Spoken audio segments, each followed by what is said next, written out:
Mas houve interrupção na transmissão? Uma interrupção pequenininha. Ah, Eu tá. vou repetir o que eu estava falando. Graças a Deus. Tá bom, obrigada.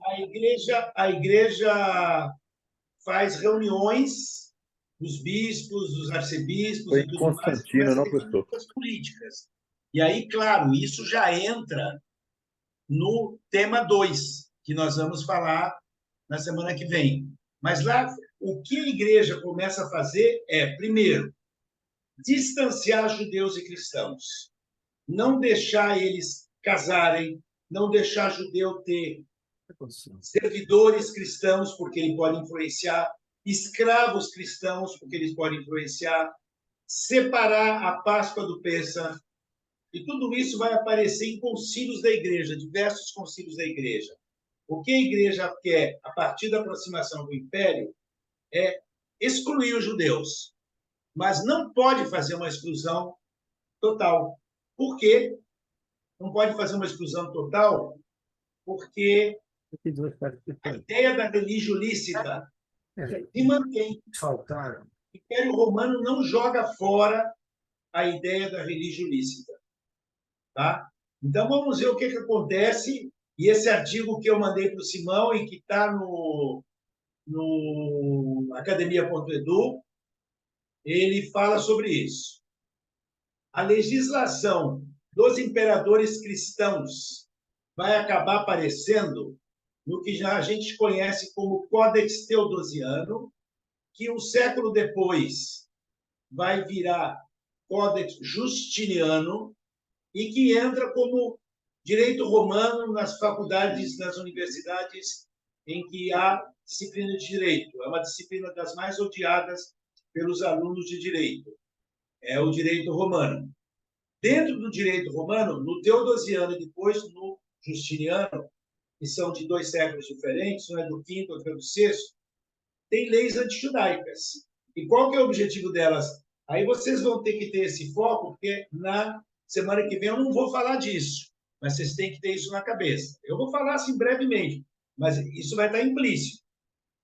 Eixos para evitar o proselitismo, a propaganda, a conversão de não-judeus ao judaísmo e a força do judaísmo. Primeiro, eu tenho até um artigo que está online, conversão de escravos pagãos ou escravos cristãos pelos judeus para o judaísmo. Olha, o escravo é quase um objeto. Se você oferece para ele, se torne judeu, o judeu tem aquela lei do ano sabático. Após o 6º ano, um judeu escravizado para outro judeu, ele ganha liberdade. Então, se ele vira judeu, ele sabe que em 6 anos ele está livre. Isso se ele não ficar livre imediatamente. Então, proíbe já como lei oficial. Coloca na lei romana. Isso está tanto nos cânones da igreja quanto no direito romano. Segundo, proselitismo, aproximação entre judeus e cristãos. A principal questão é casamentos, principalmente quando os judeus se casaram com esposas cristãs. Vai ter pressão para que se divorciem ou os judeus se convertam ao cristianismo. Tá? Isso é segundo eixo. Eixo 3, frisar a imunidade dos convertidos judeus ao cristianismo e seus direitos à herança e patrimônio familiar. Por quê? Porque o pai podia deserdar o filho que se convertia ao cristianismo. Um filho de pais judeus podia se converter ao cristianismo e ele perderia o direito à herança, uma parte do patrimônio. Não. Ele está protegido juridicamente. Ele pode se converter ao cristianismo porque ele vai ganhar a parcela de herança dele. Depois, impedir que os judeus tenham cargos de mando ou de controle sobre cristãos ou pagãos, ou seja, hierarquia, governo, exército, qualquer hierarquia que um judeu esteja por cima de cristãos ou de pagãos, eles podem influenciar eles para a conversão. Então, não podia, os judeus não podiam mais ascender no exército, não podiam fazer carreira pública, nada disso. Então, estão começando a tirar os direitos dos judeus, mantendo ainda a condição de religionista. Mantendo ainda. Eixo número 5, controle de prédios e sinagogas. Elas não podem ser destruídas. mas elas não podem ser aumentadas e nem fazer novas. Tem limite de tamanho. Eu me lembro, um belo dia, estou com a minha esposa em Florença. E quando a gente esteve em Florença, chovia muito. E não faltava museu. Não faltava museu. Então, a gente visitou a catedral principal e os museus. Mas no último dia deu sol, nós fomos andar às margens do rio e fomos para um lugar que se via a cidade de cima. Eu olhei que só tinha um prédio igual à catedral, na mesma altura que a catedral. Era a sinagoga. A sinagoga de Florença, como a família Medici, que era dona de Florença no século XV, XVI, brigava com o Papa, ela deixou os judeus fazerem uma sinagoga da mesma altura que a catedral. Mas é uma exceção. E como a gente já estava para viajar, já tinha levado as malas para o trem, não deu para a gente ver a sinagoga de Florença. Vai ficar para a próxima vez, se tiver. Tá? Mas isso é tão fora da realidade para mim que eu sabia que não podia ter uma sinagoga na altura, maior nem pensar, mas na altura. E tinha. Mas é para fazer birra para o Papa, porque ele brigava com o Papa. Tá? Mas, em princípio, a sinagoga não pode ser mais alta do que a igreja. Tá?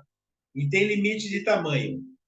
Mas o eixo 6 é favorável aos judeus. É a manutenção do status de religião lícita.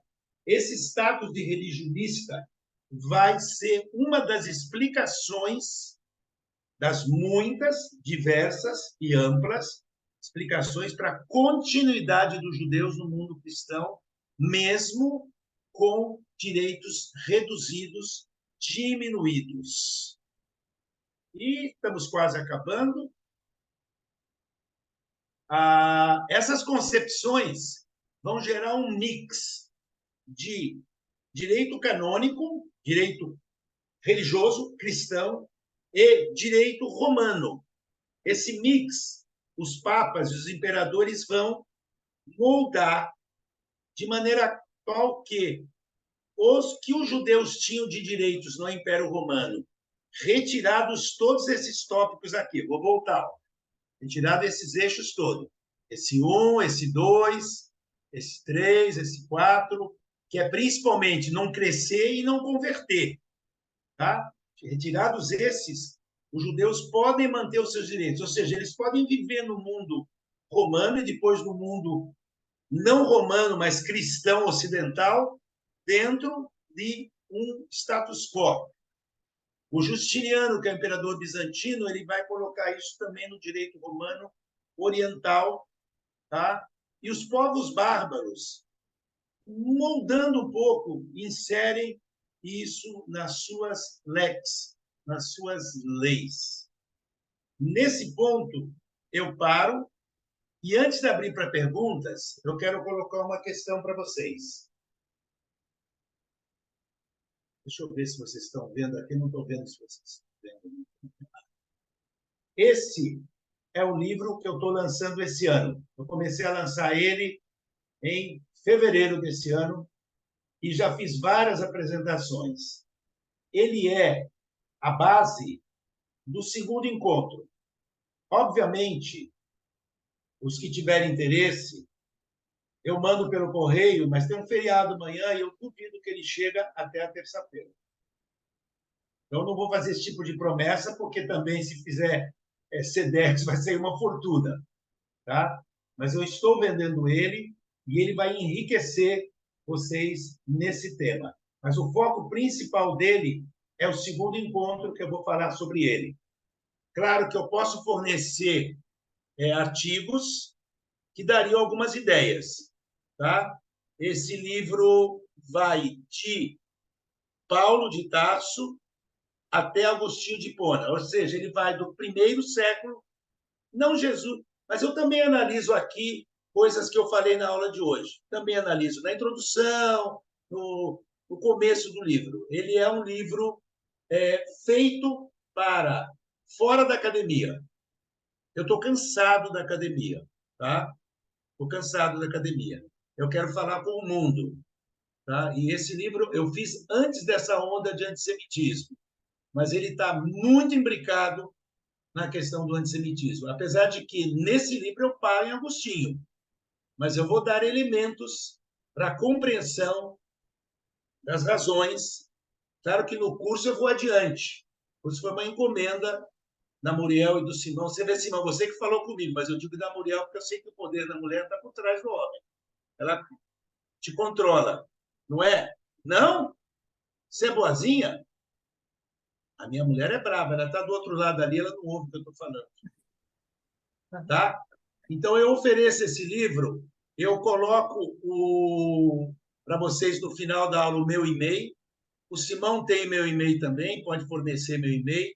E quem tiver interesse, pode fazer para mim um Pix. Tá?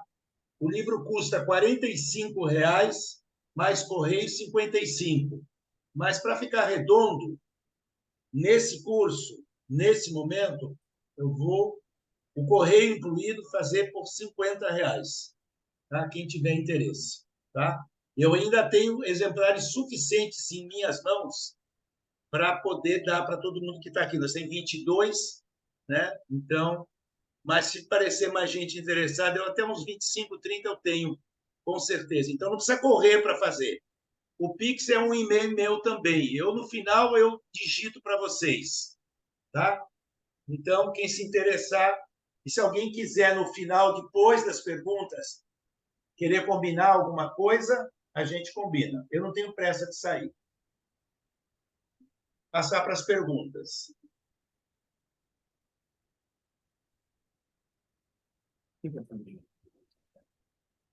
Professor, eu quero lhe Vou pedir para cumprimentar fazer muito. perguntas em voz alta. Eu quero lhe cumprimentar muito pela contextualização de toda essa problemática. E acredito que isso ainda vai ser objeto das próximas apresentações. Agora, eu quero lhe propor um desafio. Se eu conseguir, eu tento.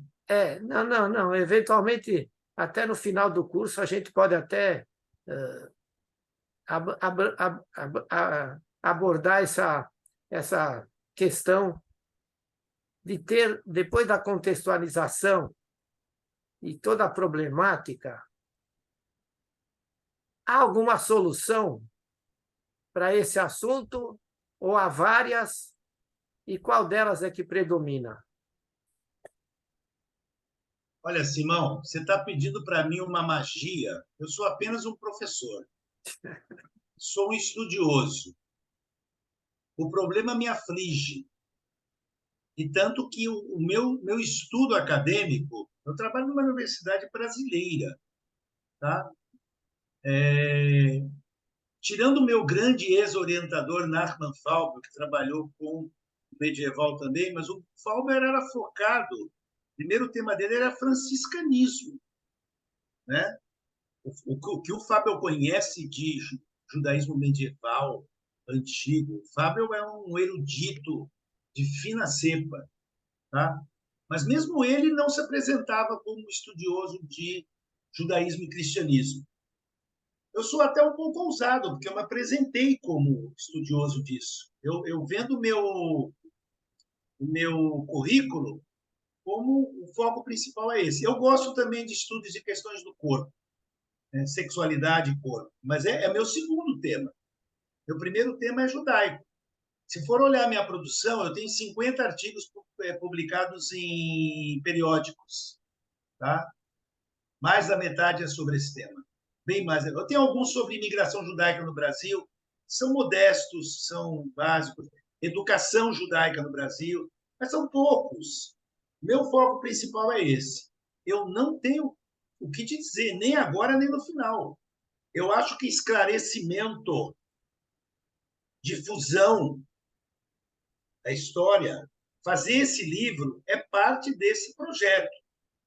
Esse livro eu fiz, como se diz, agora que eu estou aposentado, eu vou por ele. Ele já estava sendo encaminhado durante a minha antes da aposentadoria, porque eu tirei uma licença capacitação e comecei a moldar ele. Mas eu só tirei ele mesmo já porque eu me aposentei em maio de 22. E ele saiu em janeiro, dezembro, janeiro de 23. Então, ele é um livro publicado na aposentadoria, mas, na verdade, ele é um projeto meu. Eu tenho 3 ou 4 livros que eu quero fazer de temas díspares, mas o tema número 4 meu, número 4, quer dizer, esse tá print. O outro eu estou escrevendo sobre questão de repressão sexual. Tem um que eu quero fazer sobre a memória da minha falecida mãe. Eu quero escrever um livro sobre uma biografia dela.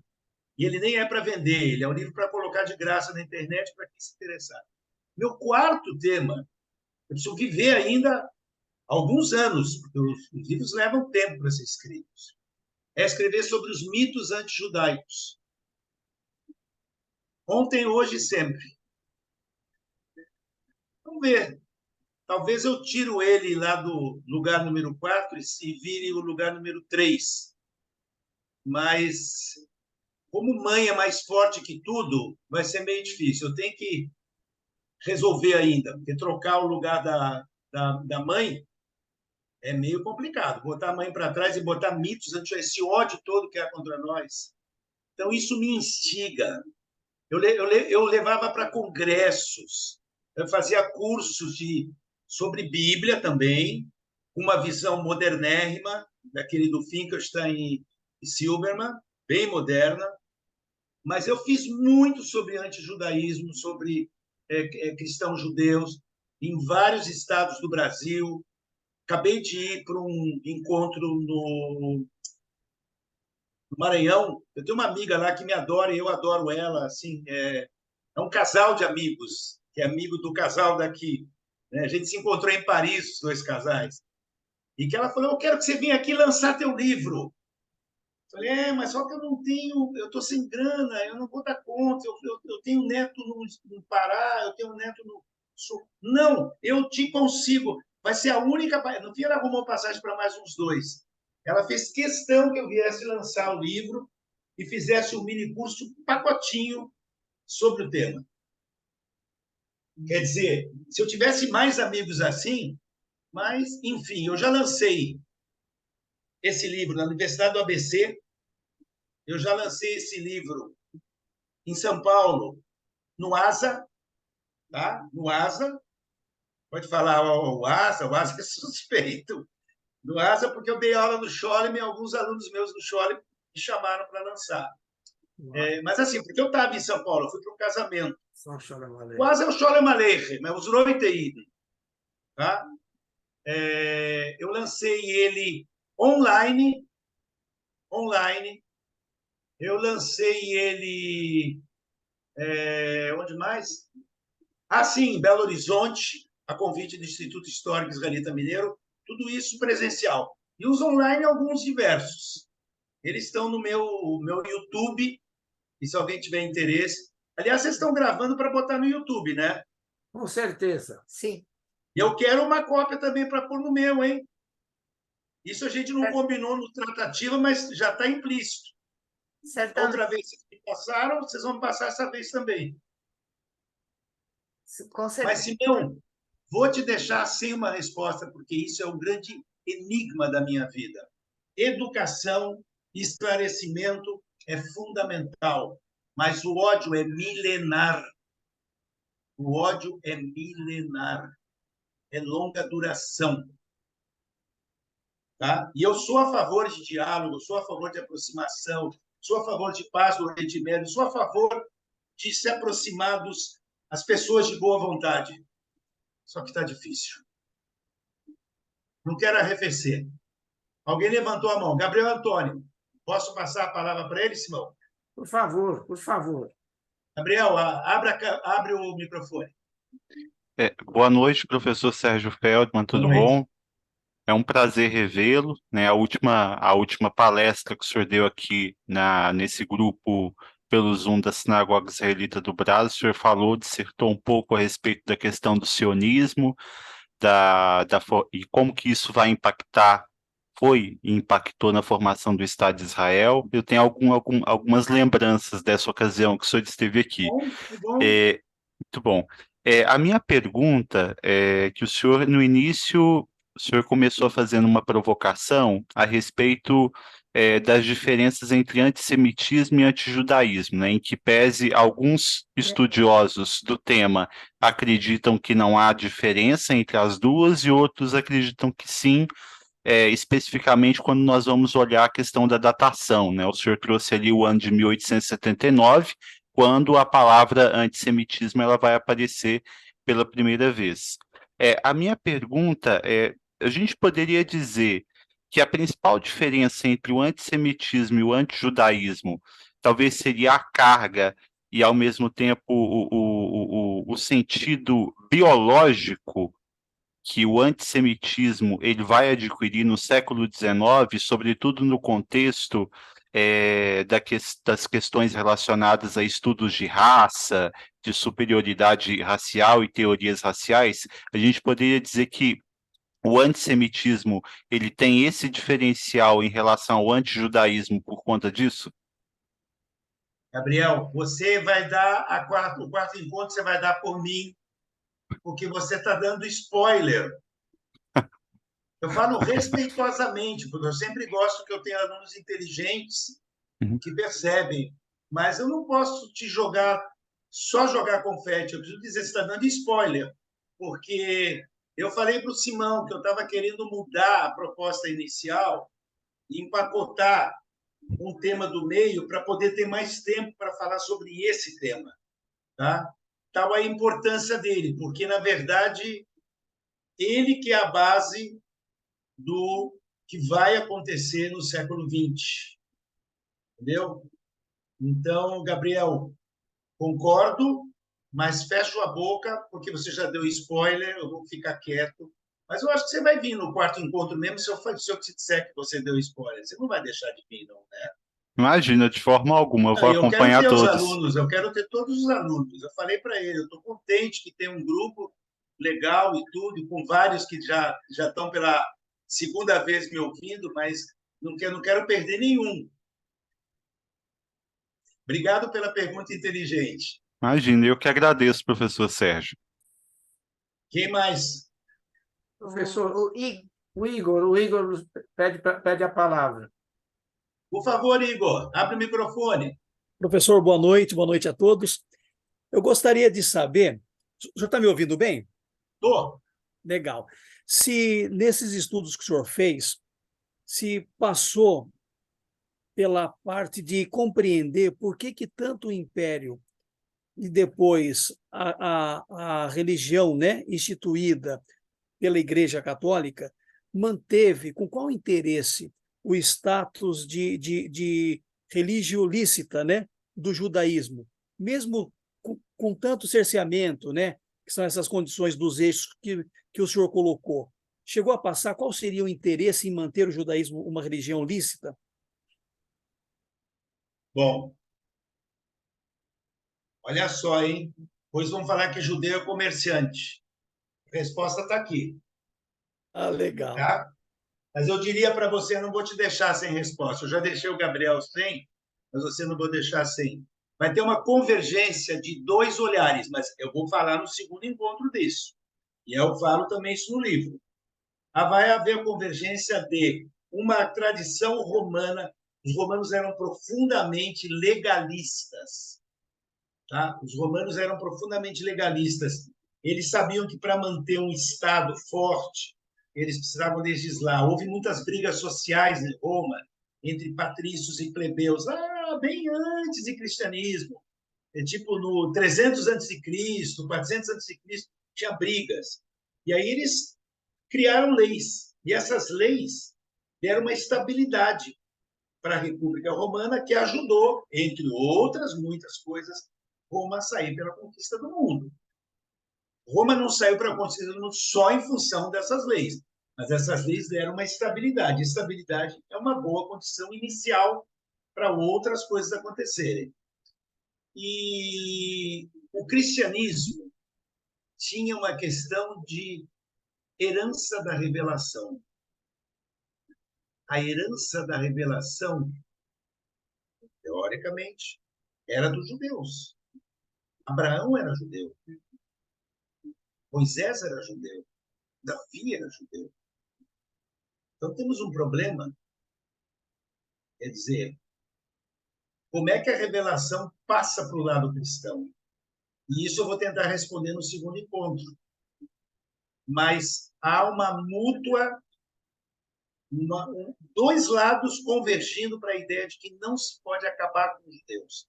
Os romanos por causa da tradição jurídica e os cristãos por causa da herança da revelação. Isso vai convergir. E ela começa com Paulo e culmina com Agostinho.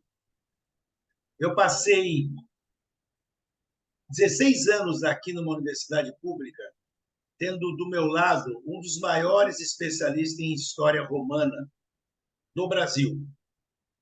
Um cara inteligentíssimo, mas difícil de lidar. Um cara competente, gabaritado. E ele era de Roma, e eu ia para as bancas dos alunos dele, porque nós éramos da mesma área, e ele vinha para as minhas. Eu nunca ousei passar do Agostinho. Falava muito de Agostinho, mas um ou dois artigos eu passava do Agostinho para trás. Eu era medievalista, podia falar de antiguidade tardia, mas não de história antiga. Mas aí, saindo, eu já podia falar de Paulo para frente. E eu queria falar fácil, se fazer entender. Eu não gosto de muita teoria e de muito complicar as coisas, tá? Então, basicamente, o fundamental, em que eu vou desenvolver isso no próximo ponto, é o jurídico e a herança da revelação. Mas como isso se dá, venha na semana que vem. Se você está hoje, você tem direito a estar nas próximas. Eu vou ficar muito contente se você e os outros estiverem. Muito obrigado, viu? Sim, quem mais? Eu vou escrever aqui no chat 2 e-mails, tá? Por favor, pode fazer isso. Espera aí, mas não estou conseguindo. Espera aí. O senhor pode ditar, por favor? A gente escreve, pode ditar? Sim. O meu e-mail que você contata comigo, Simão, é serfeld, PR, SERFELD, PR de Paraná. Ser de Sérgio, Feld de Feldman, com D, demudo, PR, @yahoo.com.br. É um e-mail de contato. Contato, para me mandar o endereço com CEP correto. Muita gente manda um CEP errado, bate e volta. O CEP tem que ser certinho. Espera aí. Pode falar. Eu acho que agora estou conseguindo o teclado. Espera aí. Esse é o meu de contato. Agora, bem mais fácil. Foi o Pericles.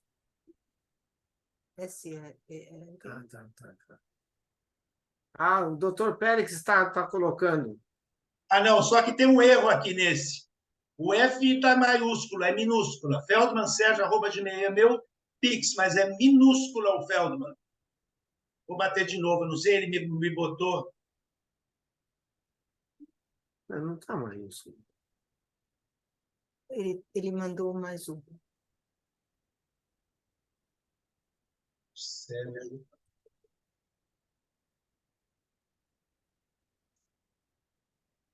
O que vale é o de baixo. Esse é o meu Pix no Banco do Brasil.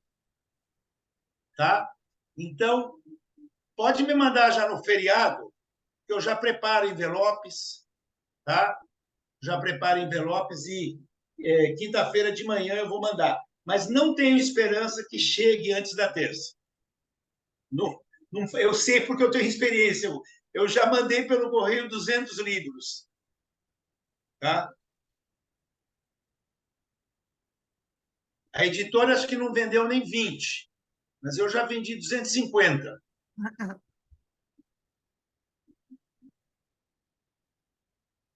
E se tiver gente que não está fazendo o curso e tem interesse, pode fazer da mesma maneira. Não, eu estou interessado, mas não estou podendo fazer o curso.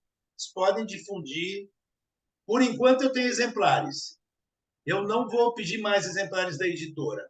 Tá? Eu estava mantendo isso porque eu tive alguns lançamentos.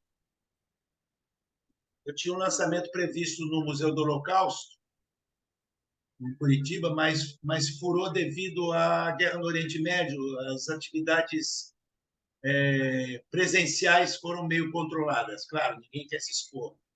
Ainda mais em Curitiba, que tem populações de diversas origens.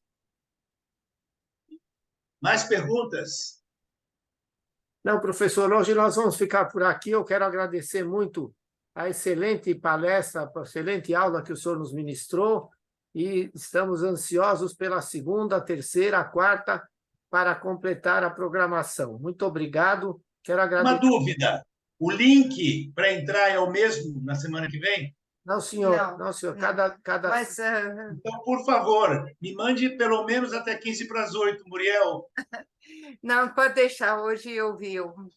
Hoje foi atípico. Mas Eu adoro o que eu faço, mas eu sou ansioso. Depois que eu Não, começo a fazer, eu fico tranquilo, eu fico por favor, leve. fique, Mas fique tranquilo que não vai tá acontecer bom, mais. tá bom. Peço desculpas. Muito obrigado, Simão e Muriel, pela oportunidade mais uma vez. O pessoal por ter me aguentado por quase 1h30, né? Foi 1h30, não passei muito no horário, não. Porque a gente começou 8h10. A gente não sente o tempo passar. Obrigado. Não sei se eu mereço, mas eu agradeço. E bom feriado para vocês. E eu espero que o calor arrefeça, que a semana que vem a gente esteja mais fresquinho um pouco. Amém. Muito Sim. bem. Grande Obrigado abraço. a Grande todos. abraço. Obrigado, Obrigada e pessoal. boa noite a todos. Obrigado Eu a todos. agradeço, muito obrigado, Muriel, Simão, professor. Obrigada a todos. Morim, Uma boa noite. Morim, Morim, Seu Walter. Simão, Muriel, um abraço para vocês, obrigado, professor Sérgio, Gabriel, que eu vi aí, todo mundo. Um abraço para vocês. Para você também, Walter. Obrigada. Professor, Boa noite a Boa noite a todos. todos. Obrigada, professora. Até semana que vem. Até. Boa noite a Até. todos. Rodestov para todo mundo também. Obrigada. Vai lá para todos, até semana que vem. Muito Até obrigado. Obrigada, Shlomo, Milena. Uma Muito boa obrigada. semana a todos. Muriel, professor, professor Sérgio, muito Um obrigada. abraço para você. Um abraço. Muito obrigado. Professores, né? Muito obrigado mesmo. Obrigada, Clemão. Obrigada. Eu que agradeço.